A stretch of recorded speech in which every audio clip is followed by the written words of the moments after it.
हरे कृष्णा। धन्यवाद। प्रणाम प्रभु जी। राधा माधव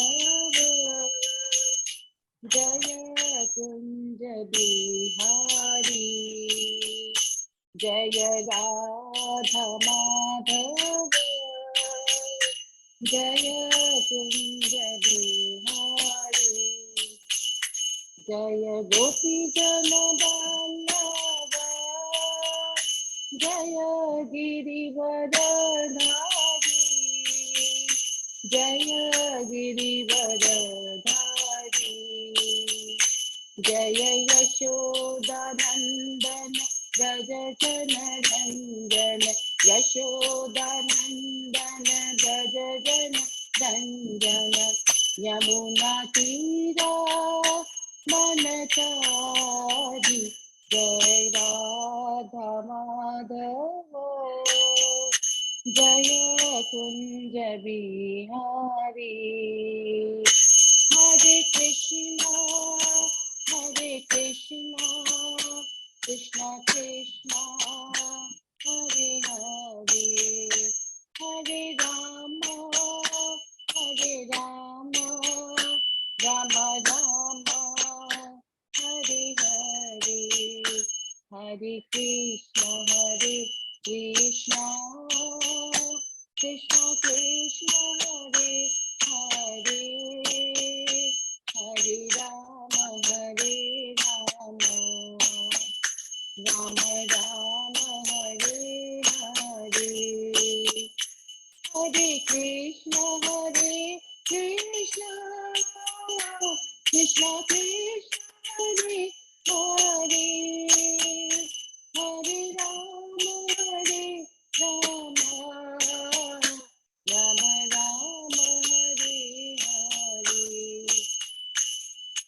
गोविंद बोलो हरि गोपाल बोलो, राधा रमन हरि गोविंद बोलो, गोविंद बोलो हरि गोपाल बोलो, श्री राधा रमन हरि गोविंद बोलो, जय राधा माधव राधे, जय राधे श्याम सुंदर राधे श्याम सुंदर राधे, जय राधे मदन मोहन राधे मदन मोहन राधे, जय राधे कुंज बिहारी राधे कुंज बिहारी राधे, जय राधे गोविंद राधे गोविंद राधे, जय जगन्नाथ बलदेवा जय सुभद्रा, जय गौरानिताय गौरानिताय जय गौरानिताय, जय जय प्रभुपाद शिला प्रभुपाद, जय जय गुरुदेव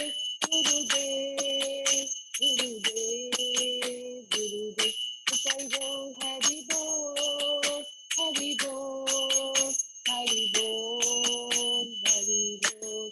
श्री श्री हरिनाम संकीर्तन की जय, शिला प्रभुपाद की जय, अनंत कोटि वैष्णव वृंद की जय। हरे कृष्णा।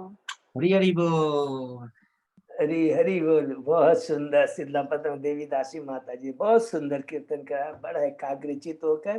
और हमारे अजय पौधा प्रभु ने भी हमें फिर से बहुत सुंदर विग्रह। प्रभु कहाँ के विग्रह थे प्रभु? तो जुहू के थे प्रभु जी। जुहू के, हरि बोल। जुहू के विग्रह यादव भूल जादव बहुत सुंदर विग्रह का दर्शन कराया। सब भक्तों ने बहुत अच्छे से कीर्तन किया, सबको धन्यवाद। अभी हम लोग मंगलाचरण शुरू करते हैं। ओम अज्ञान तिमिरांधस्य ज्ञानांजन शलाकया चक्षुरुन्मीलितं येन तस्मै श्री गुरुवे नमः।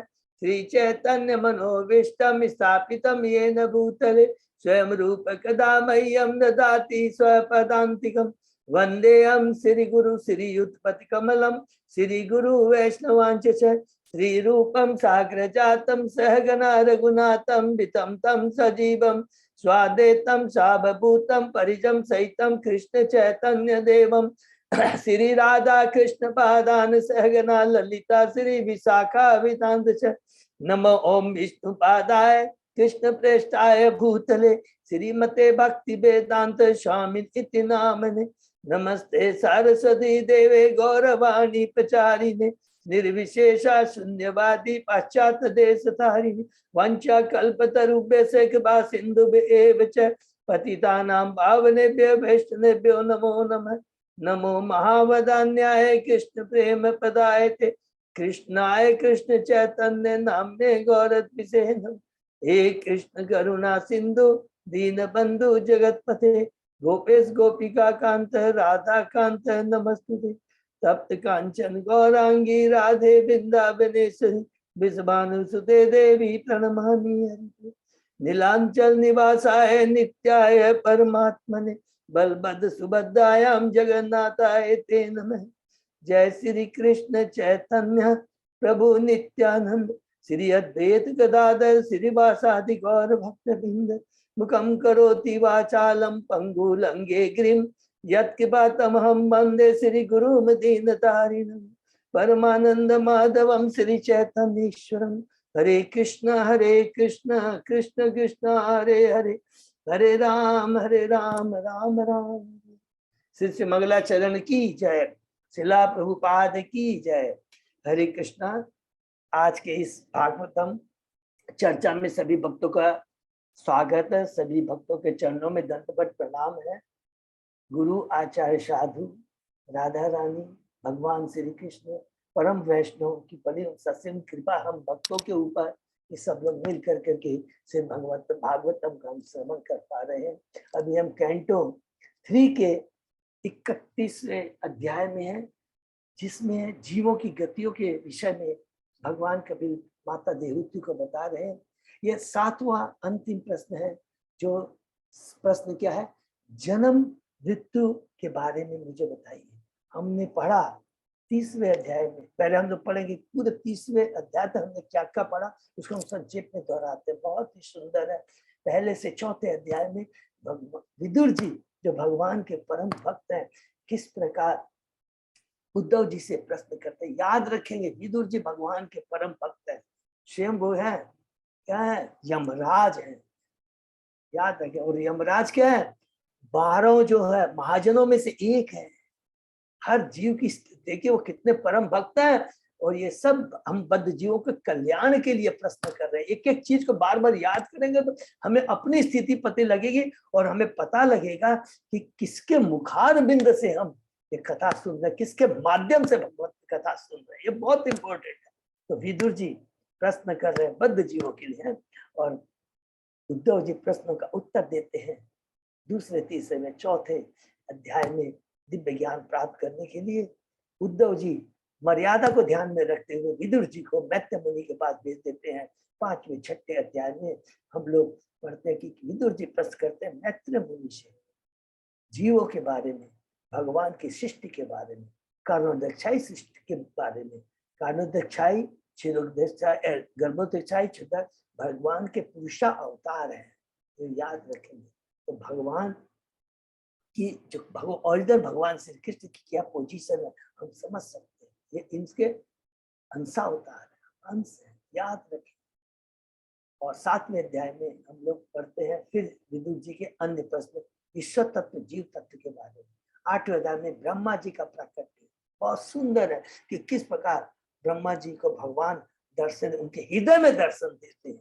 और फिर 9वें अध्याय में ब्रह्मा जी किस प्रकार स्तुति करते हैं भगवान से कि आपने मुझे विसर्ग का कार्य, सेकेंडरी सृष्टि का कार्य दिया है, रजोगुण के प्रभाव में आकर अपने को करता नहीं बैठ पाते। 10वें अध्याय में सृष्टि के विभाग, प्राकृतिक सृष्टि में सर्ग और प्राकृतिक सृष्टि विसर्ग के बारे में। 11वें अध्याय में हमने परमाणु से काल की गणना, ये बहुत इंपॉर्टेंट चैप्टर है 11। इसमें हमने पढ़ा समय के बारे में, युगों के बारे में, मनवंतर के बारे में, और हमने कल्प के बारे में। ये बहुत इंपॉर्टेंट है क्योंकि इसका सारा कनेक्शन आप देखेंगे कि मनवंतर अवतार पढ़ेंगे, युग अवतार के बारे में पढ़ेंगे, और कल्प के बारे में। जब सृष्टि की ब्रह्मा जी का एक दिन क्या होता है, एक कल्प कहलाता है। और ब्रह्मा जी के एक दिन का कितना महत्व है। एक दिन में भगवान श्री कृष्ण केवल एक बार आते हैं, चैतन्य महाप्रभु केवल एक बार आते हैं। बहुत इंपॉर्टेंट है। उस एक ब्रह्मा जी के एक दिन में 14 मनु आते हैं। और एक एक मनु के तत्व। तो ब्रह्मा जी का एक दिन बहुत इंपॉर्टेंट है, इसको हम डिटेल में अलग से पढ़ेंगे। 12वें अध्याय में आते हैं, इसमें है यहाँ से ब्रह्मा जी की सृष्टि के बारे में पढ़ा। पहले उन्होंने अविद्या के बारे में पढ़ा, तम मोह महामोह तमिश्रम अंध तमिश्रम। उसके बाद में ब्रह्मा जी आरंभ करते सृष्टि चतुष्कुमारों से, फिर रुद्र, फिर 10 संतानें जिसमें 9 ऋषि, एक नारद, और अंत में कपल उत्पन्न करते हैं स्वयंभू मुनि और सतरूपा। 13वें अध्याय में बड़ा भगवान का अवतार, जिसमें किस प्रकार वो पृथ्वी का उद्धार करते हैं। और हमने पढ़ा हिरण्याक्ष का किस प्रकार वध कर कर करके उस पर कृपा प्रदान करते हैं। 14 अध्याय में हमने पढ़ा कश्यप और दीति, माता दीति के बारे में, कि किस प्रकार दीति गर्भ धारण करती है, किस समय, संध्या के समय, जिसके चलते उसके गर्भ में 2 असुर आते हैं।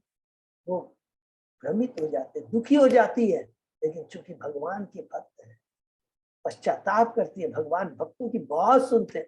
तुरंत कश्यप मुनि कहते हैं चिंता मत करो, शिव भगवान तुम्हारे इन 2 पुत्रों को मार कर कर करके वो उन्हें उनका कल्याण करेंगे, और शिव प्रहलाद जैसा महान भक्त तुम्हारा पुत्र होगा। 15वें अध्याय में प्रवेश करते हैं, शीर्षक है ईश्वर के साम्राज्य का वर्णन, जिसमें ब्रह्मा जी देवताओं को बताते हैं कि किस जब 2 असुर माता दीति के घर में आते हैं तो किस प्रकार वातावरण कलुषित होता है और कि भयानक हो जाता है। ये याद रखेंगे, जब भी हम लोग अगल बगल में रहते हैं, आपको लगता है कि दुश्चिंता आ रही है, अच्छा चीज नहीं फील हो, तो ये 100% गारंटी है कोई असुर तत्व, असुर प्राणी, मनुष्य हमारे बीच में।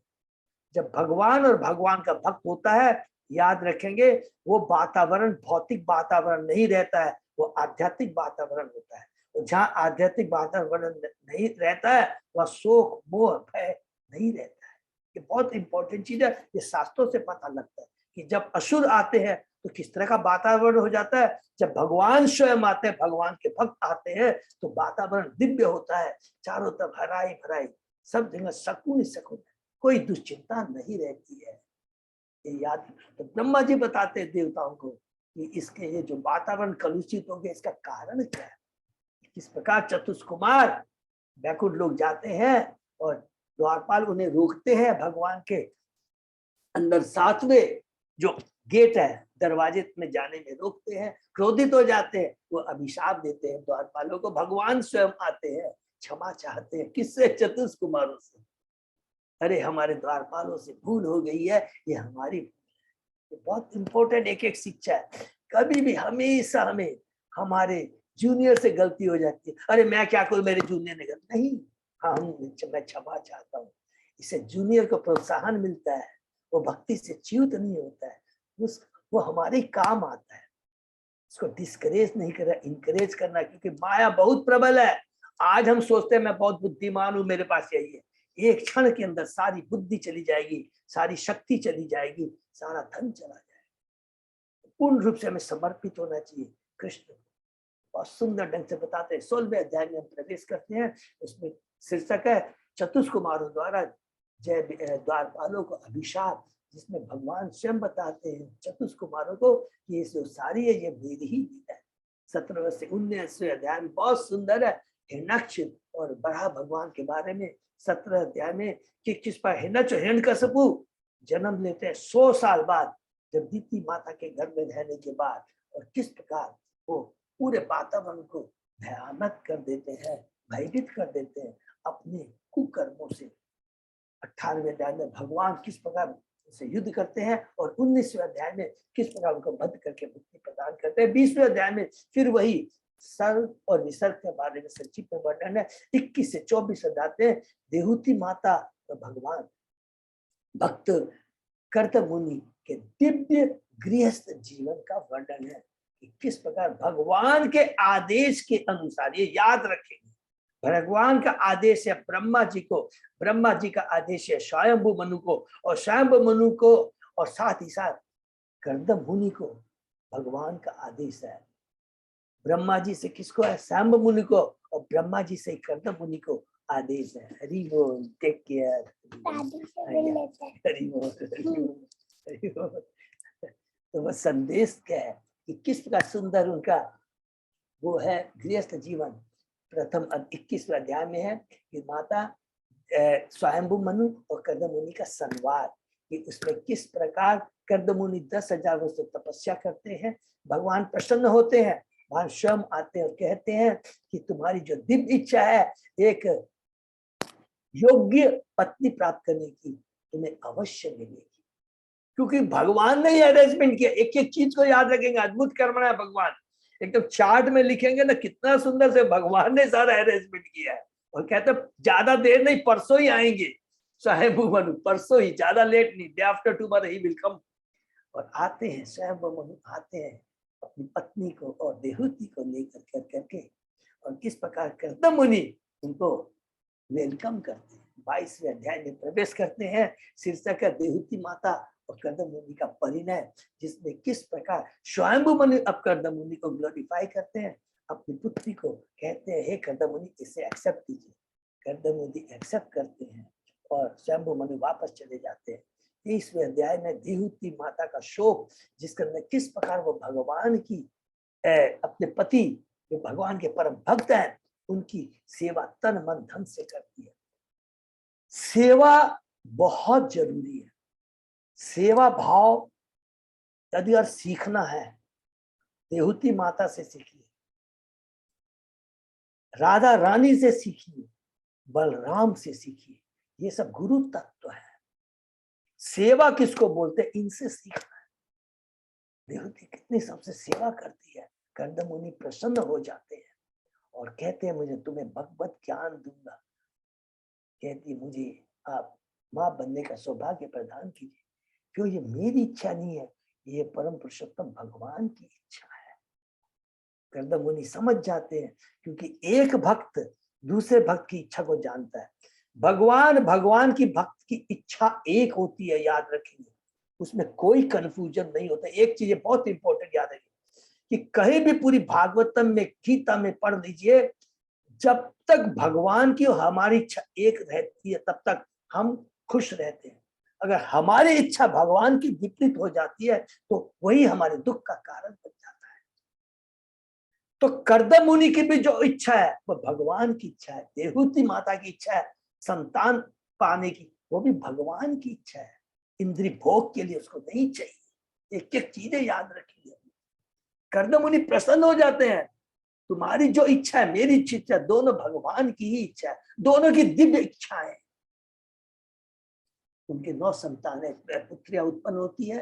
ब्रह्मा जी के राजर्षि पुत्र से उनका ब्याह होता है, और उसके बाद में जब कर्दम मुनि घर से चले जाने लग जाते हैं तो देहूति माता कहती है भक्त से विरह सबसे बड़ा जीवन में यदि कष्ट है, भगवान और भगवान के नाम से, भगवान के भक्तों से विरह, इससे बड़ा दुख नहीं हो सकता। इसको नोट करके रख दीजिए।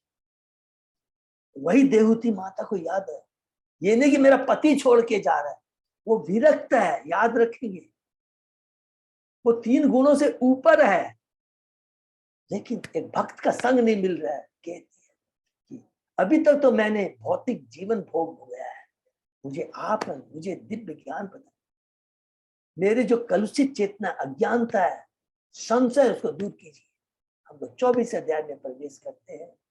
शीर्षक है कर्दम मुनि का वैराग्य, कि उसमें कर्दम मुनि कहते हैं कि तुम्हारी जो दिव्य इच्छा है, तुम्हारी जो संशय है, अज्ञानता है, जिसके बारे में तुम पूछ रहे हो, अपने लिए नहीं बद्ध जीवों के लिए पूछ रही हो, स्वयं भगवान कपिल तुम्हारे पुत्र के रूप में आएंगे और तुम्हारे अज्ञानता को, संशय को अपने ज्ञान रूपी तलवार से नष्ट करते हैं। स्वयं ब्रह्मा जी आके यही बात कहते हैं, और फिर भगवान कर्दम मुनि कपिल भगवान के पास जाते हैं। परम सौभाग्य है, बड़े बड़े मुनि आपके दर्शन के लिए तरसते हैं, और स्वयं आप भगवान हमारे घर में पुत्र के रूप में है। भगवान कहते हैं कि भगवान की भक्तों की वाणी कभी भी फल नहीं जाती। पूरी गीता भागवतम में देखती कि मैंने अपना वचन पूरा किया है, उसको पूरा करने के लिए और अपनी माता को दिव्य ज्ञान देने के लिए, सांख्य योग दर्शन का ज्ञान देने के लिए मैं आया हूं।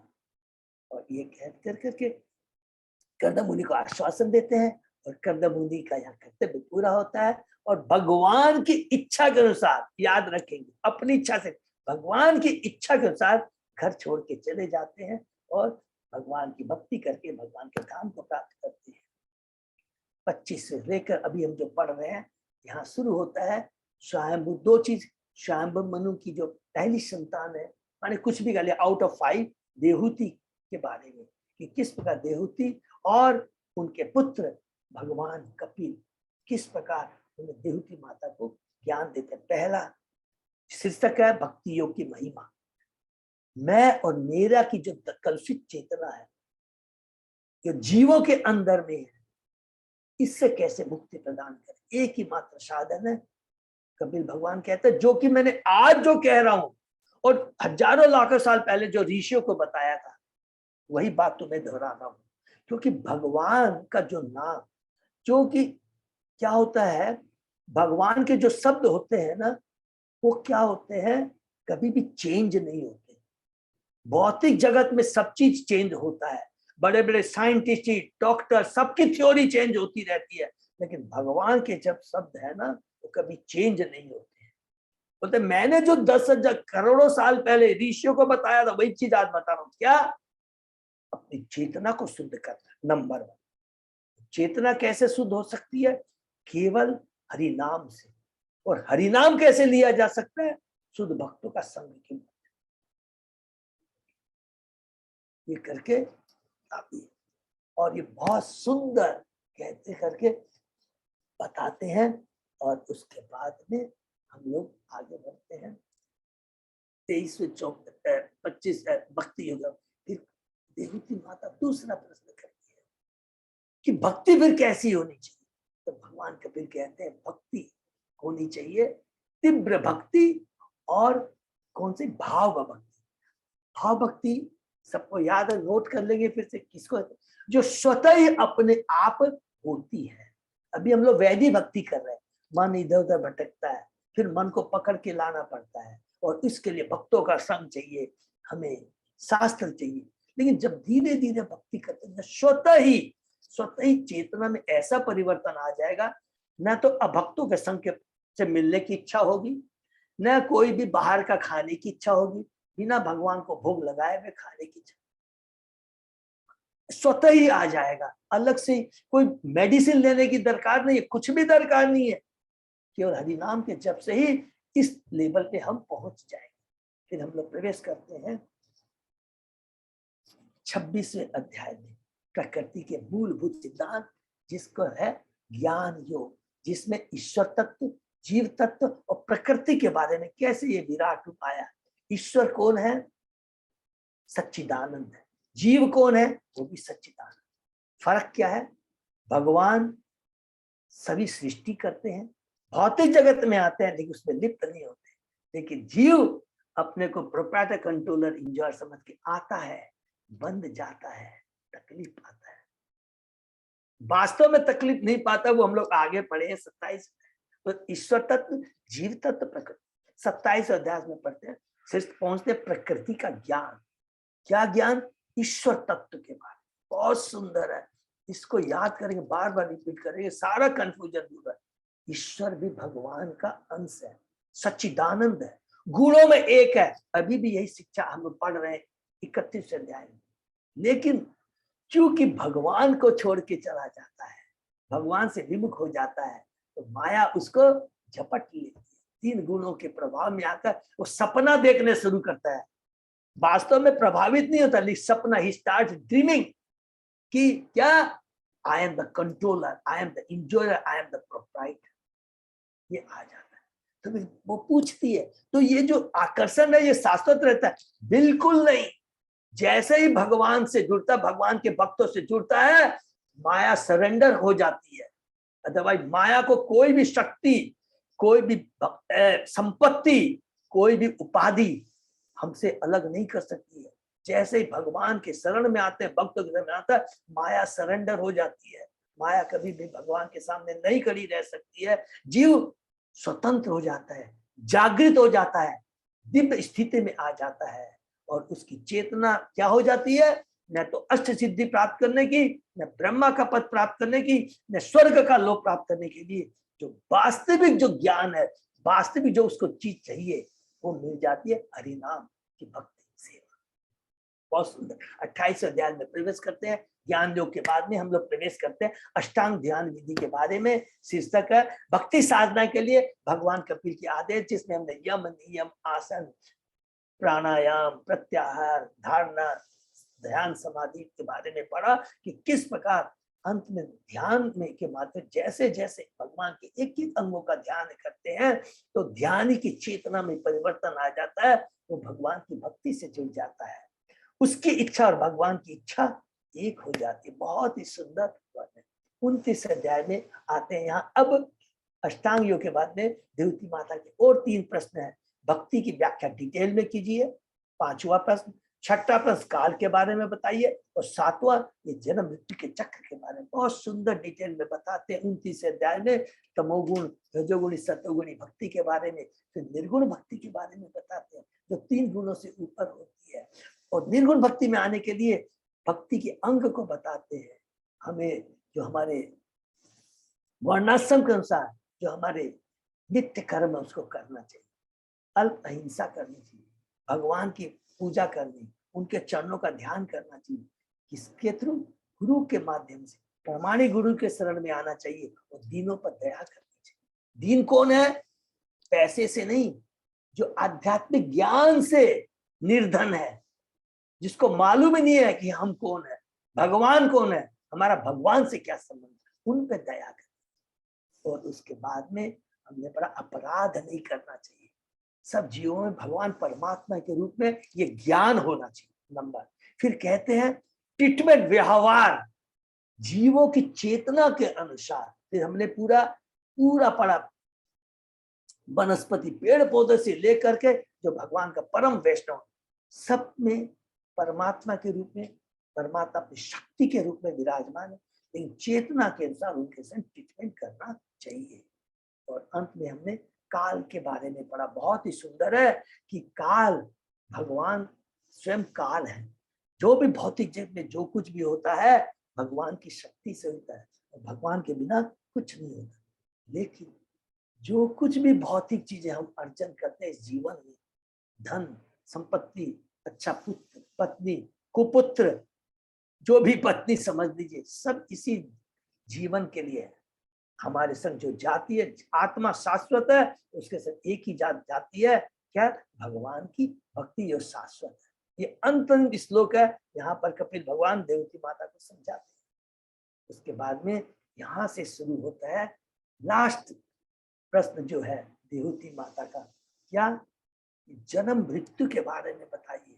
तो शीर्षक है 30वां अध्याय में कपिल भगवान द्वारा विपरीत कर्म। बहुत सुंदर।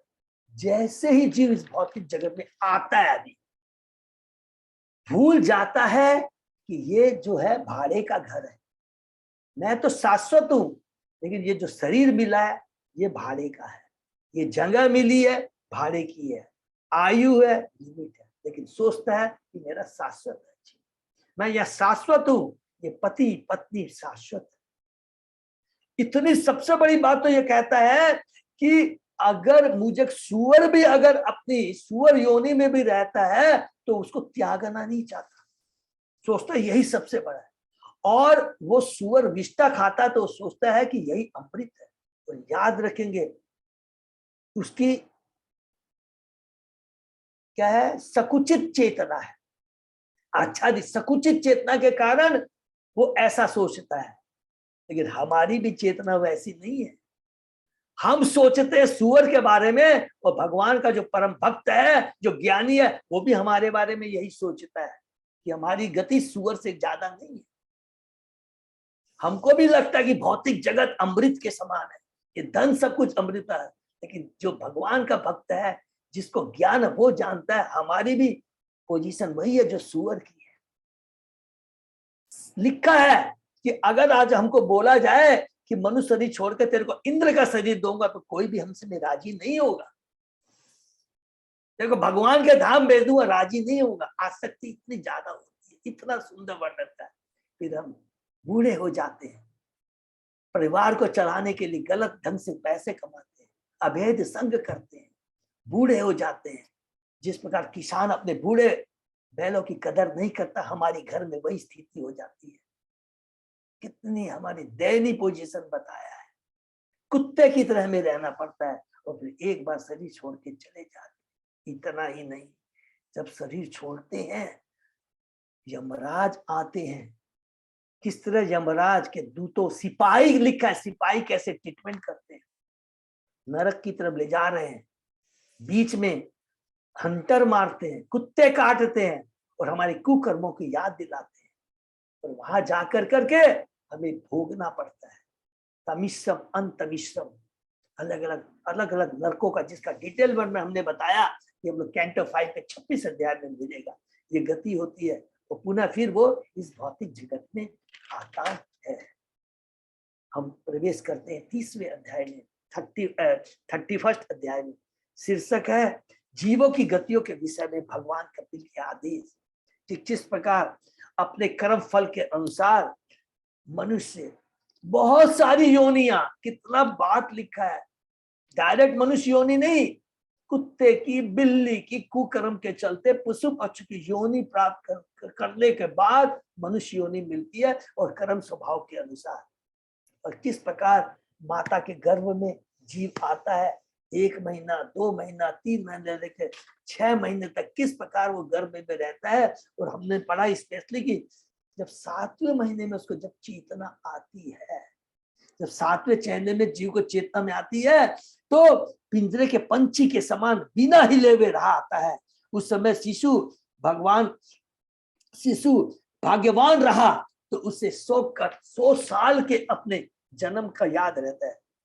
भगवान, मनुष्य चाहे जीव, पशु भले ही जन्म के बाद अपने विकट जीवन के कष्टों को भूल जाए, किंतु श्रीमद् भागवत जैसे प्रामाणिक शास्त्रों को पढ़कर यह समझ सकता है कि जन्म तथा मृत्यु के समान दोनों ही कितने कष्टदायक होते हैं।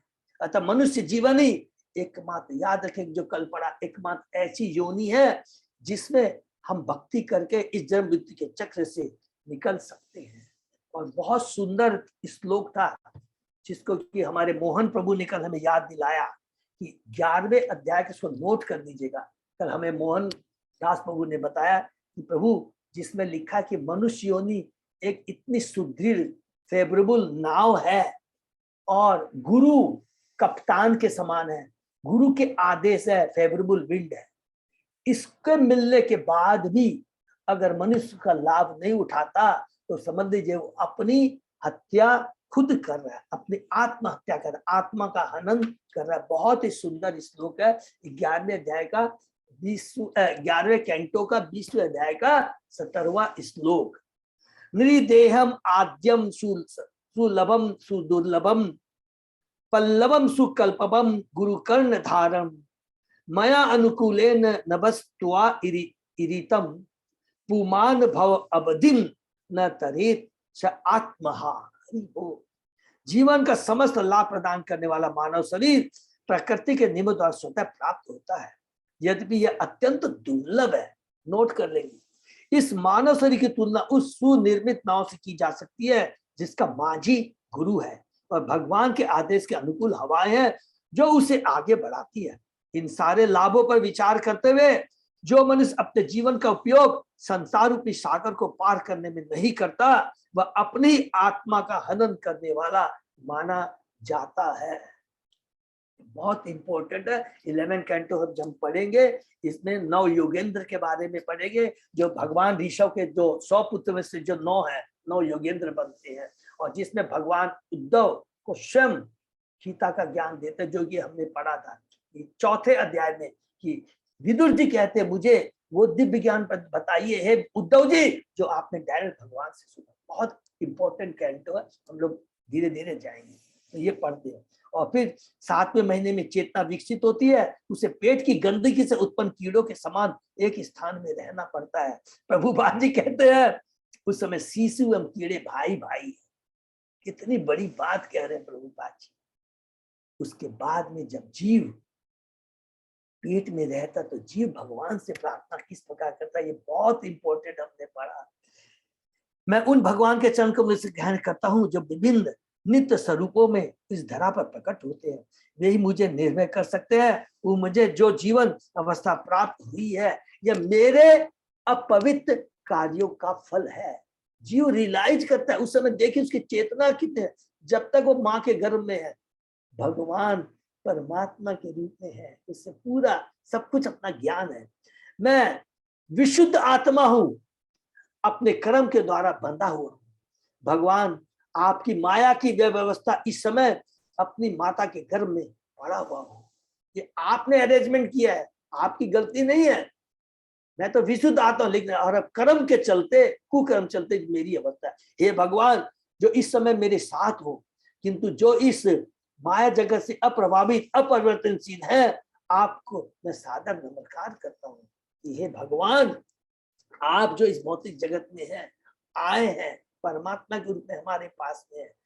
आप इससे अच्युत है, आप इसमें कुछ नहीं हो सकता, आप अपरिवर्तनशील। मैं तो इस पंचभूतों से निर्मित भौतिक शरीर के कारण आपसे विलग हो गया। हरि बोल। यद्यपि मैं आध्यात्मिक हूं, किंतु मेरे गुण तथा इंद्रियों का दुरुपयोग करने के कारण मेरी ये अवस्था हुई।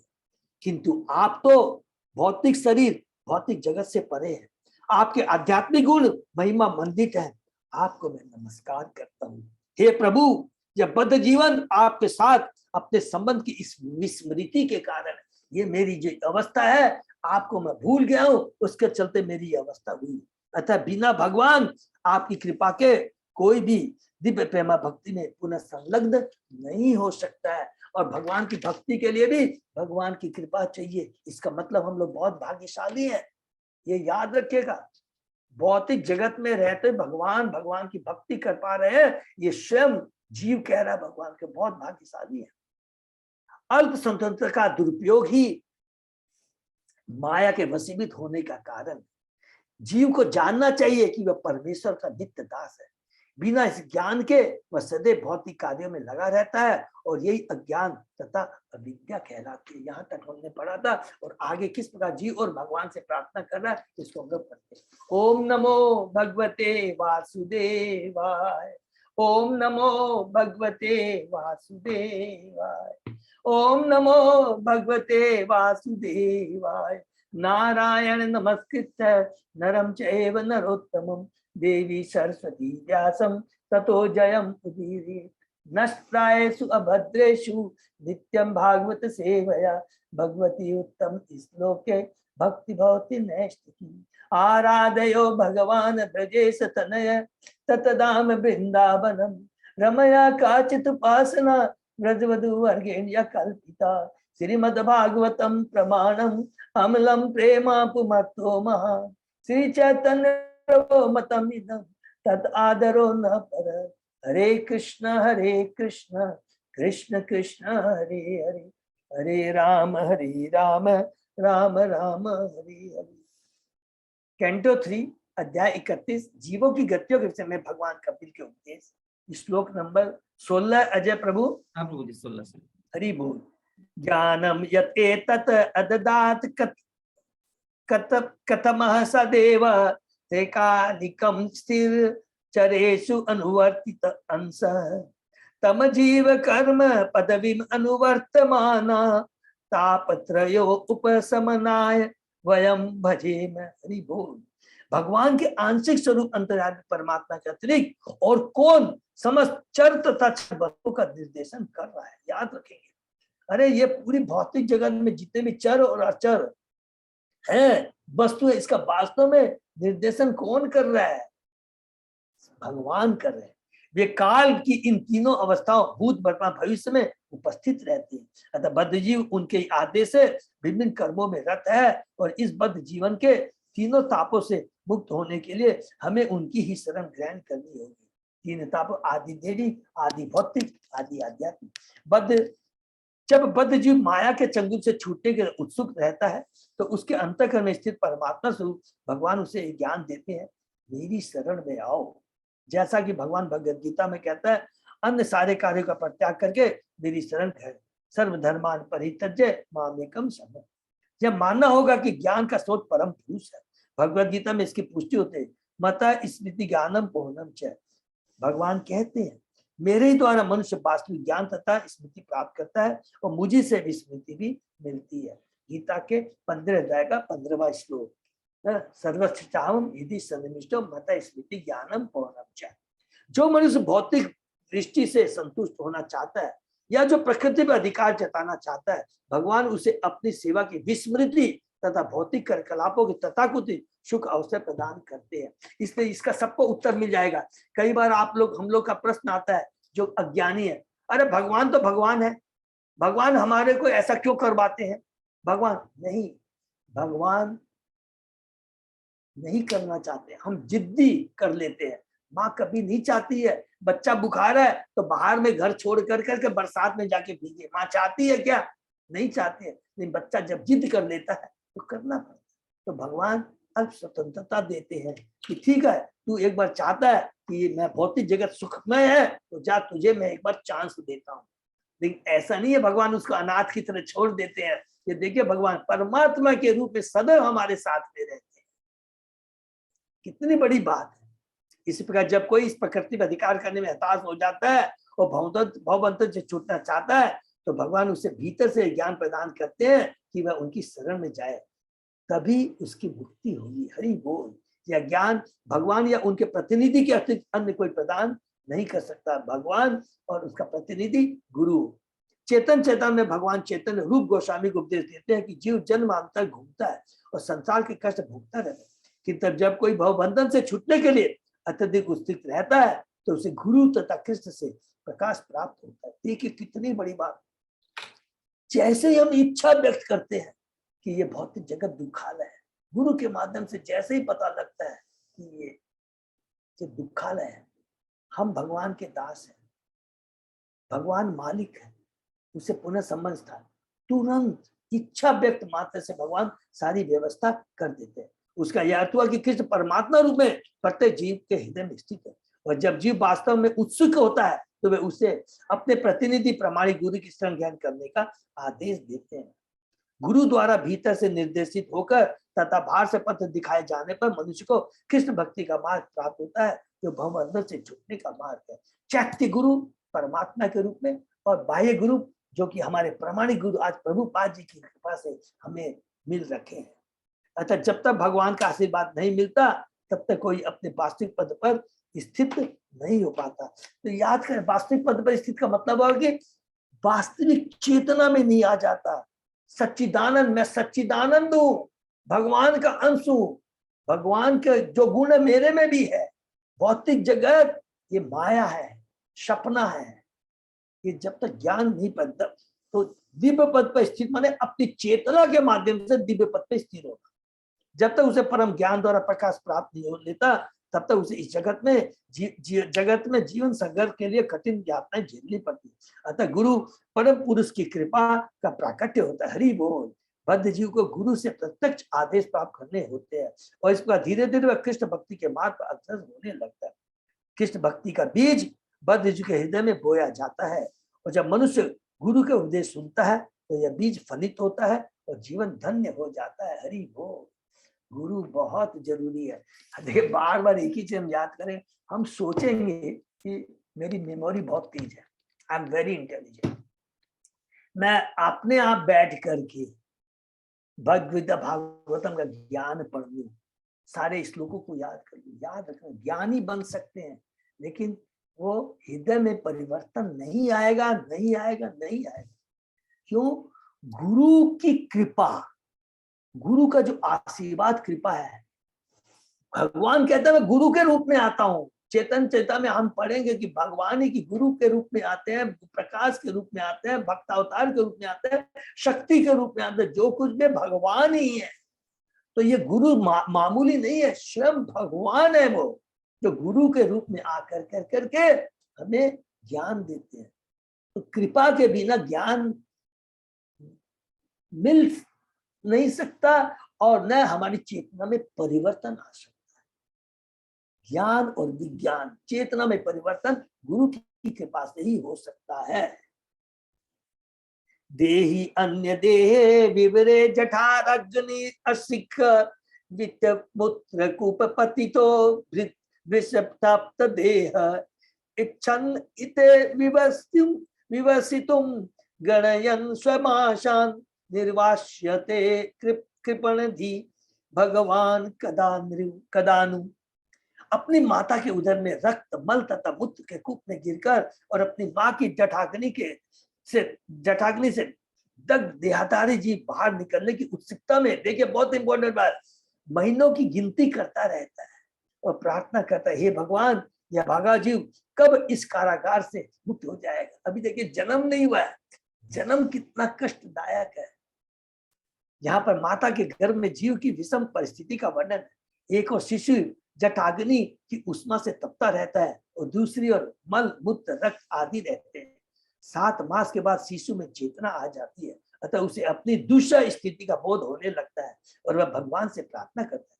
बाहर आने तक वह माहों की गिनती करता रहता है और उस कारागार से निकलने के लिए उत्सुक रहता है।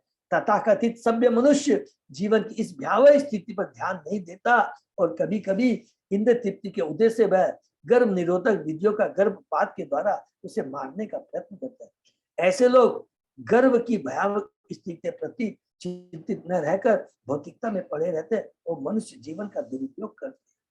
कितनी बड़ी बात है गर्भपात, एक आत्मा को उस भौतिक जगत में आने से रोकना कितना बड़ा अपराध है, इसको हम लोग समझ नहीं सकते। तो बहुत इंपॉर्टेंट चीज। इस श्लोक का कृपण धी शब्द महत्वपूर्ण है। धी का अर्थ है बुद्धि और कृपण का अर्थ कंजूस। बद्ध जीवन उन लोगों के लिए बना है जो बुद्धि से कृपण है या जो अपनी बुद्धि का प्रयोग नहीं करते। मनुष्य में बुद्धि विकसित रहती है और इस बुद्धि का उपयोग जन्म मरण के चक्र से छूटने के लिए करना होता है। मनुष्य योनि बहुत दुर्लभ है। प्रभुपाद जी तात्पर्य से कितने बार बार हमको रिपीट करके बताते हैं, जो ऐसा नहीं करता वह कंजूस है, वह केवल उसे देखता रहे। जो व्यक्ति अपनी मानव बुद्धि का उपयोग जन्म मरण के चक्र अर्थात माया के पास निकलने के लिए नहीं करता वह कंजूस माना जाता है। कृपण का विलोम उदार है। ब्राह्मण उदार कहलाता है कि वह अपनी मानवीय बुद्धि का उपयोग आध्यात्मिक बोध के लिए करता है। वह उस बुद्धि का उपयोग जनता के लाभ हेतु कृष्ण भक्ति का उपदेश देने के लिए करता है, इसलिए वह उदार है। वो सबसे बड़ा दानी है। देखिए कंजूस वो है जिसके पास धन है लेकिन धन का सदुपयोग नहीं करता है। उसी प्रकार ये मनुष्य शरीर बड़ा दुर्लभ है, इसको पाकर भी अगर हम इसका सदुपयोग नहीं करते हैं तो हम कंजूस हैं।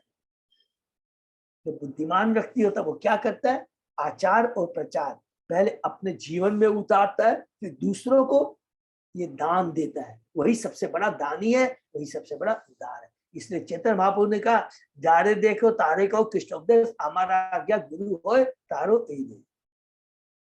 भारत भूमि ते जन्म हो लो जान, जन्म सार्थक करो परोपकार। माने अपना पहले जीवन को सार्थक करो फिर दूसरों का उपकार। ये नो इदृशम गतिम अशो 10 मास ईश संग्राहित पुरुदेयन भवादृशेन स्वनेव तुष्यतु कृतेन दीननाथ को नाम तत्प्रति बिना अंजलिम अश्य कुर्यात्। हरि बोल। हे भगवान, आपके हेतु की कृपा से मुझ में चेतना आई। यद्यपि मैं अभी केवल 10 मास का हूँ, पतितात्माओं में मित्र भगवान की इस अहेतु की कृपा के लिए कृतज्ञता प्रकट करने के हेतु मेरे पास हाथ जोड़कर प्रार्थना करने के अतिरिक्त है ही क्या। देखिए भगवान अभी पूर्ण चेतना में है और भगवान को किस प्रकार प्रार्थना कर रहा है। जैसा कि भगवती में कहा गया कि शरीर के भीतर आत्मा में स्थित परमात्मा ही बुद्धि तथा विस्मृति के देने वाले।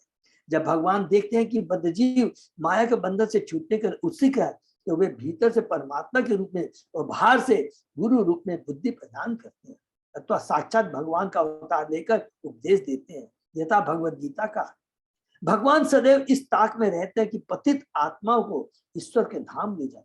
हमें भगवान के प्रति कृतज्ञ होना चाहिए क्योंकि वे हमें सदैव सुखी बनाना चाहते हैं। हमारे पास भगवान को उनकी भलाई का बदला चुकाने के लिए कोई साधन नहीं है, अतः हम केवल कृतज्ञता का अनुभव कर सकते हैं और हाथ जोड़कर उनकी प्रार्थना कर सकते हैं। कुछ नास्तिक लोग गर्भस्थ शिशु की इस प्रार्थना के विषय में संदेह व्यक्त कर सकते हैं कि शिशु अपनी माँ के घर में ऐसी सुंदर प्रार्थना किस तरह कर सकता है। जैसे मूर्ख लोग होते हैं कि होते हैं तो फालतू बातें, किंतु भगवान की कृपा से सब कुछ संभव है।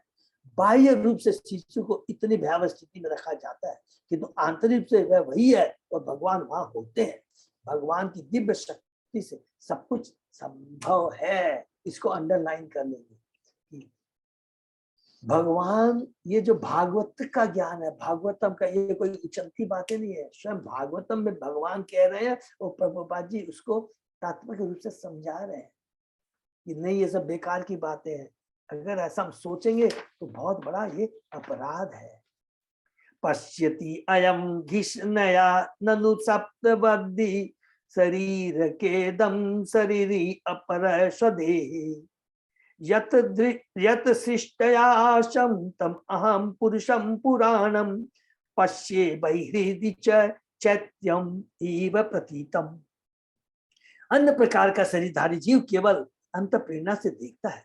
वह उस शरीर के ग्राह्य तथा अग्राह्य अनुभव से ही परिचित होता है, किंतु मुझे ऐसा परि प्राप्त है जिससे मैं अपने इंद्रियों को वश में रखता हूँ और अपने गंतव्य को समझता हूँ तथा मैं उन भगवान को सादर नमस्कार करता हूँ जिनके आशीर्वाद से मुझे यह शरीर प्राप्त हुआ है और जिनकी कृपा से मैं भीतर बाहर देख सकता हूँ। देखिए जीव कितनी पूर्ण चेतना में रहता है, अभी गर्भ के अंदर है।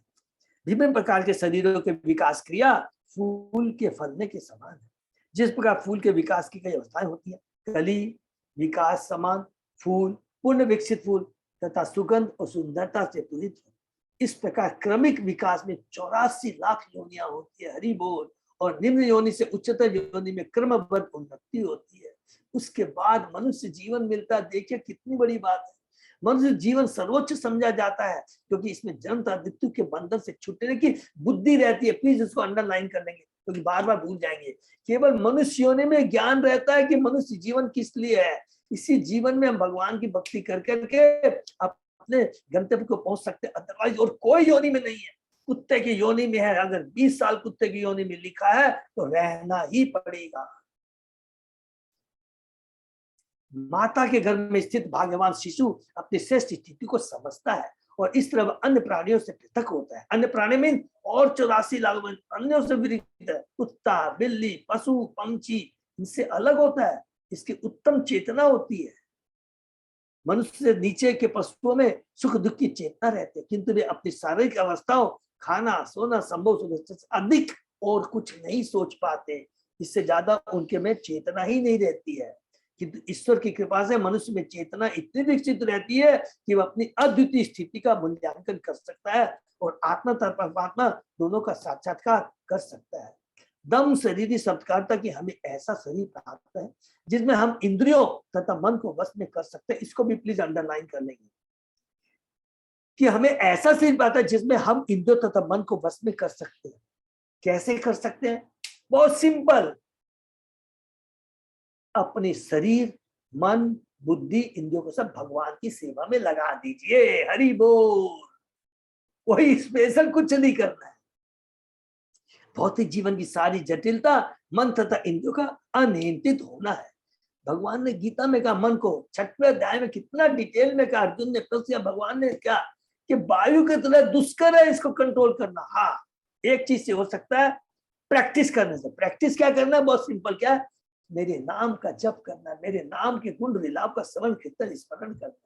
इतनी पावरफुल मेडिसिन है जो तुम्हारे मन को बस में कर लेगी और सारी इंद्रियां सदैव भगवान की सेवा में नियुक्त हो जाएगी।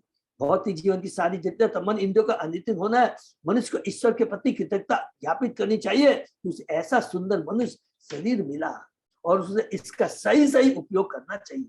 पशु तथा मनुष्य का यही अंतर है कि पशु अपने आप को बस में नहीं रख सकता है, उसमें शिष्टता का भाव नहीं रहता। जब भी मनुष्य में शिष्टता का भाव तथा जबकि मनुष्य में शिष्टता का भाव तथा आत्मनियंत्रण रहता है।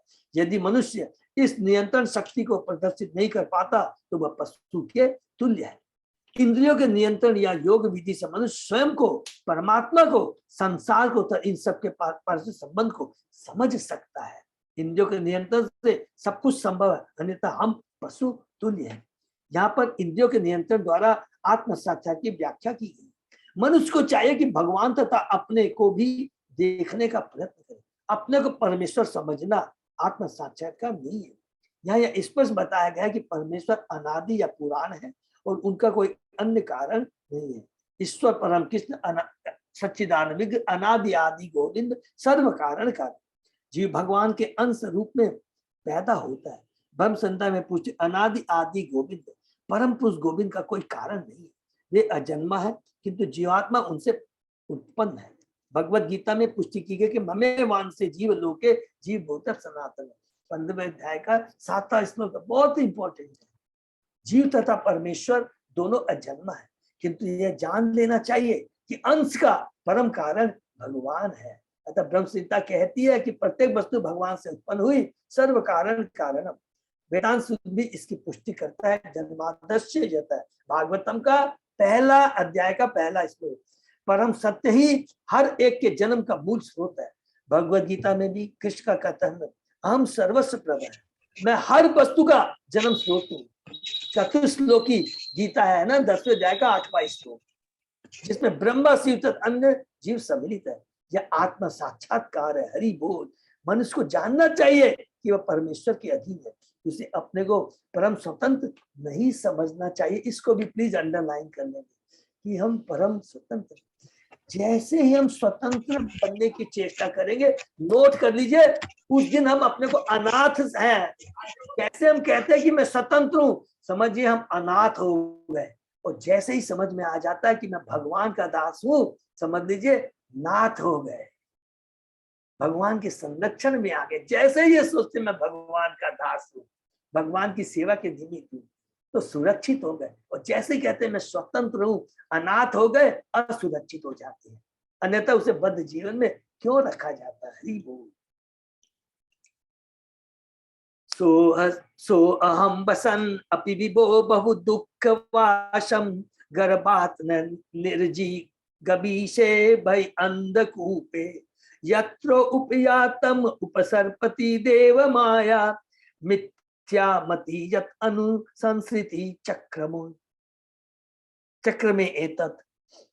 अतः हे प्रभु, यद्यपि मैं अत्यंत भयानक परिस्थिति में रहा हूं, किंतु मैं अपनी मां के गर्भ से बाहर आकर भौतिक जीवन के अंध कूप में गिरना नहीं चाहता।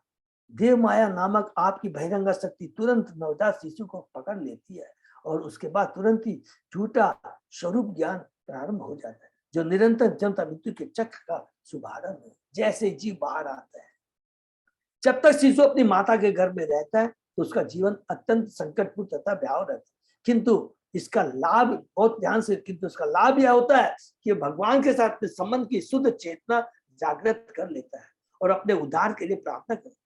किंतु उधर से बाहर आते ही जब शिशु का जन्म हो जाता है तो माया इतनी प्रबल होती है कि उसे तुरंत घेर कर इस शरीर को स्वयं मनवाया जाता है।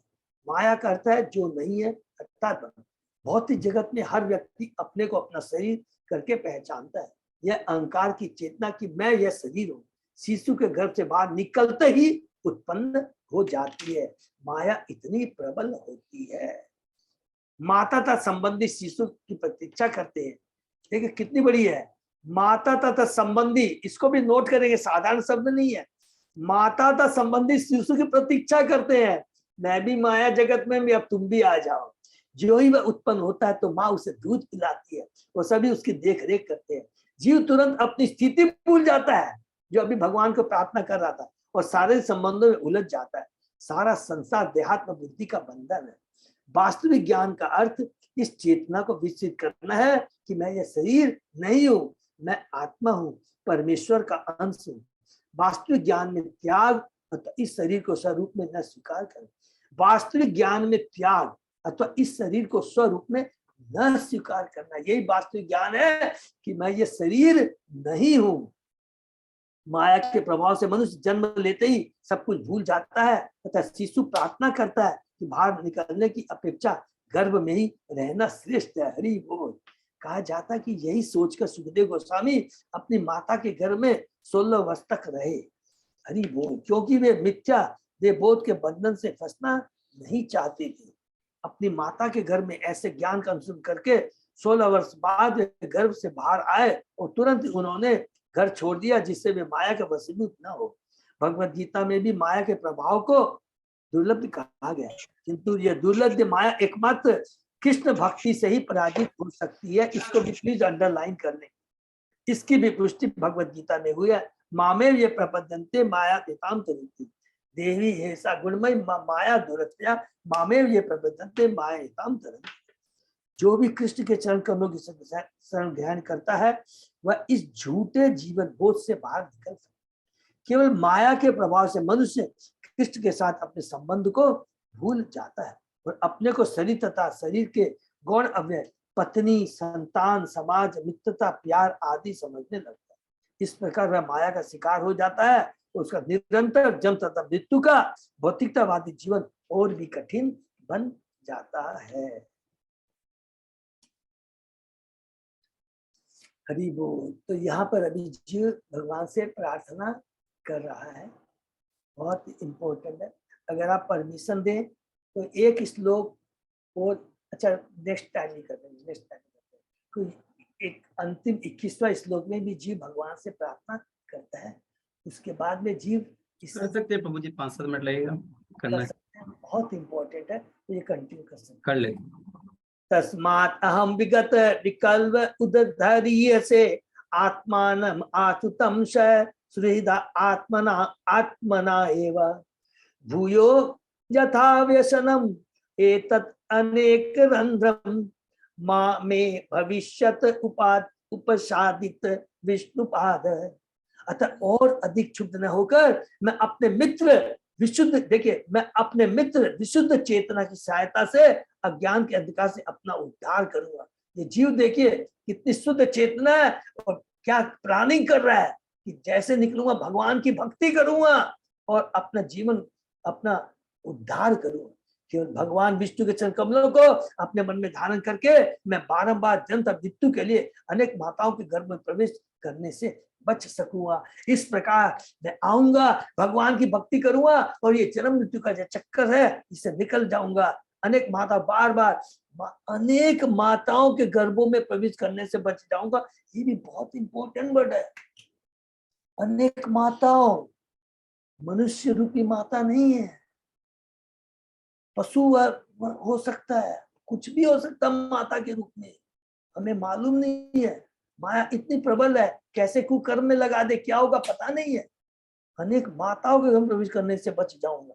संसार के कष्ट उसी दिन से आरंभ हो जाते हैं जब आत्मा माता तथा पिता के रज तथा सुख से में शरण प्राप्त करता है। और ये कष्ट माता के गर्भ से निकलने के बाद तथा उसके भी आगे चलते रहते। इसको भी अंडरलाइन करें।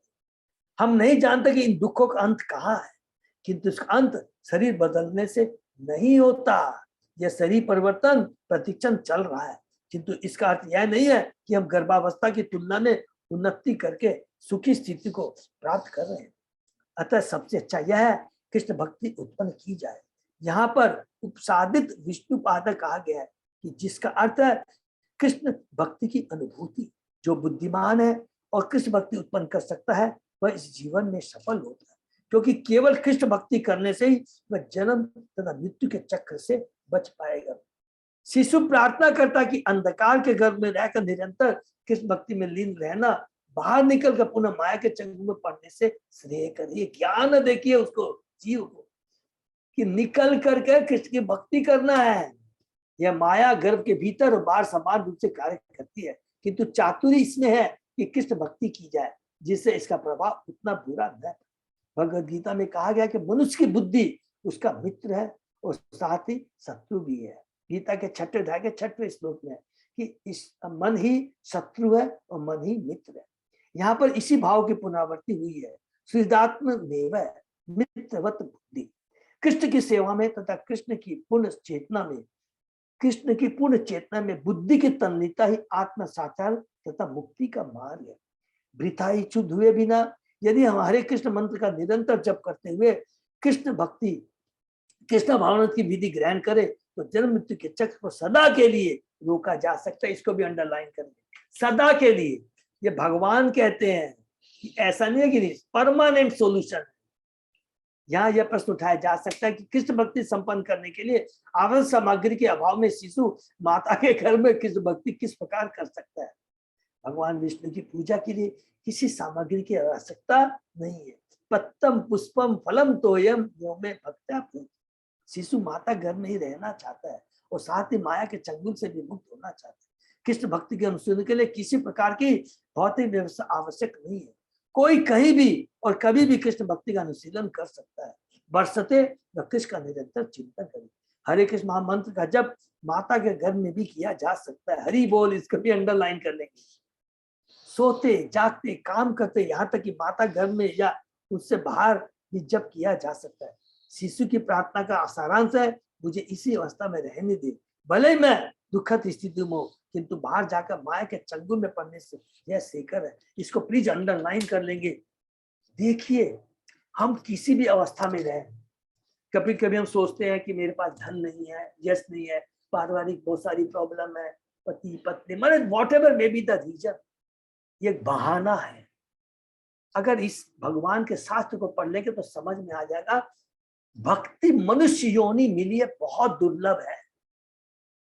जितने भी हमारी भौतिक सिचुएशन रहे, इससे घबराना नहीं है, नहीं है। भौतिक जगत में रहे, हमको लगता है वो सुखी है। आप जाइए जो अरबपति करोड़पति, उनसे जाके हमसे पूछिए वो सुखी है। हम तो बहुत सुखी हैं, उनको नींद की गोली लेनी पड़ती है। आप सोचिए, अनैतिक कार्य करने पड़ते हैं।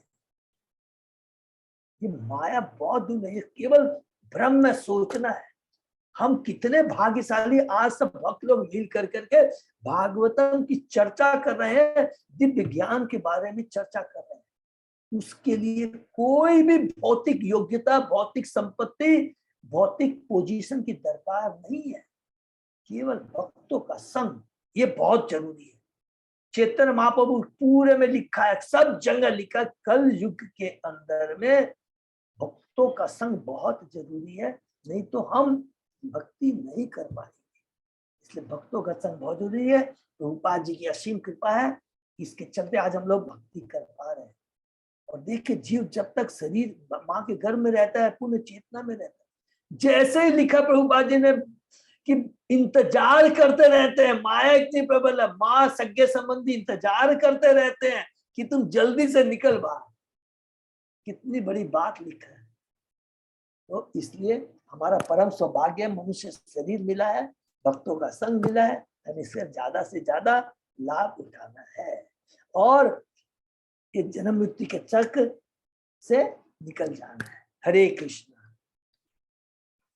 तो यहाँ पर ये समाप्त हुआ इस चैप्टर का एक पार्ट के किस प्रकार जीव गर्भ में जब रहता है उसकी क्या स्थिति होती है शारीरिक रूप से, लेकिन चेतना के रूप से देखिए कितनी बड़ी बात लिखता है। वो उसको एहसास रहता है कि मैं कष्ट पा रहा हूँ। और ये कभी सब मत सोचिएगा ये सब फालतू बातें हैं, प्रभुपाद जी ने एकदम तात्पर्य किया, सब बेकार की बातें, ये सत्य है। भागवतम बोल रहा है और कोई दूसरा नहीं बोल रहा है। लेकिन जैसे ही जीव बाहर आता है उस समय अगर वो बहुत भाग्यशाली है, लेकिन याद रखेंगे, याद लिखा हमने पढ़ा है, जो भगवान का भक्त होता है, जिसकी भक्ति अधूरी रहती है, उसके साथ भगवान सदैव रहते हैं। गर्भ के अंदर भी, गर्भ उसके बाहर भी जैसे आता है, तो नोट कर लीजिएगा, घबराना नहीं है। उसका जन्म धनी परिवार में या गोस्वामी के घर में होगा। आज हमको इतना विश्वास होना चाहिए, घबराना नहीं है। हम भक्ति कर रहे हैं, हो सकता भक्ति कंप्लीट नहीं हो, लेकिन इतना तो विश्वास है, भगवान के वचन है गीता में, कभी गलत नहीं जाते हैं। अगला इस जन्म में भी मेरी भक्ति पूरी नहीं हुई तो अगला जन्म मुझे उस घर में मिलेगा जहां भक्ति शुरू से ही मिलने का इसको बना रहे।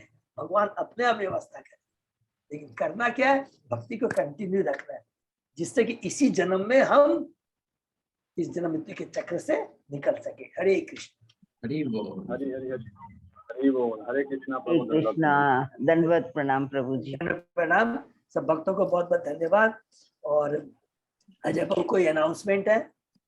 नहीं प्रभु जी। ओके प्रभु। दंडवत प्रणाम प्रभु। दंडवत प्रणाम माता जी। एक अनाउंसमेंट है कि मेरे पास में वो बुकलेट आ गई है, सॉफ्ट कॉपी है। मैं अजय प्रभु को भी भेज रहा हूँ, अपने व्हाट्सएप ग्रुप में भेजा हूँ, पूरा डिटेल में बनाया गया है, उसको अच्छे से पढ़ लिया। इंग्लिश में है, मैंने रिक्वेस्ट किया है कि इसको हिंदी में भी ट्रांसलेशन करके दिया जाए। तो जब तक हम लोग यात्रा के लिए जाने के पहले भी 99% में हिंदी में भी उसको बना करके सब भक्तों को डिस्ट्रीब्यूट कर दूंगा। जाने के पहले ही 25 तारीख को हमारी मीटिंग, जो लोग जा रहे हैं ना उनके लिए 25 सितंबर को मीटिंग रखी गई है गुरु सरदे रोड में, तो सब लोगों को और डिटेल में समझा दिया जाएगा। तो अब लोग, क्योंकि देखिए लिखा है बहुत जरूरी है, भक्तों धाम यात्रा भक्तों का संग बहुत जरूरी, 5 चीजें बहुत जरूरी है ना, सभी को याद है ना। भक्ति रसाभी सिंधु में रूप गोस्वामी ने कहा क्या, हरिनाम संकीर्तन, कीर्तन, भक्तों क्या का है? संग, भक्तों का संग, भागवतम श्रवण, धाम यात्रा और विग्रहों का सेवा, दर्शन। दर्शन एंड सेवा। ठीक है ना, तो पूरा हमें 5 अंगों को कंप्लीट करना है। हरे कृष्ण। हरे हरि बोल, हरे कृष्ण। तो ये विराम देते हैं, तो आज का सेशन यही विराम देते हैं। सभी भक्तों का बहुत बहुत थैंक यू धन्यवाद। So much. ठीक है, हरि बोल। हरे कृष्ण।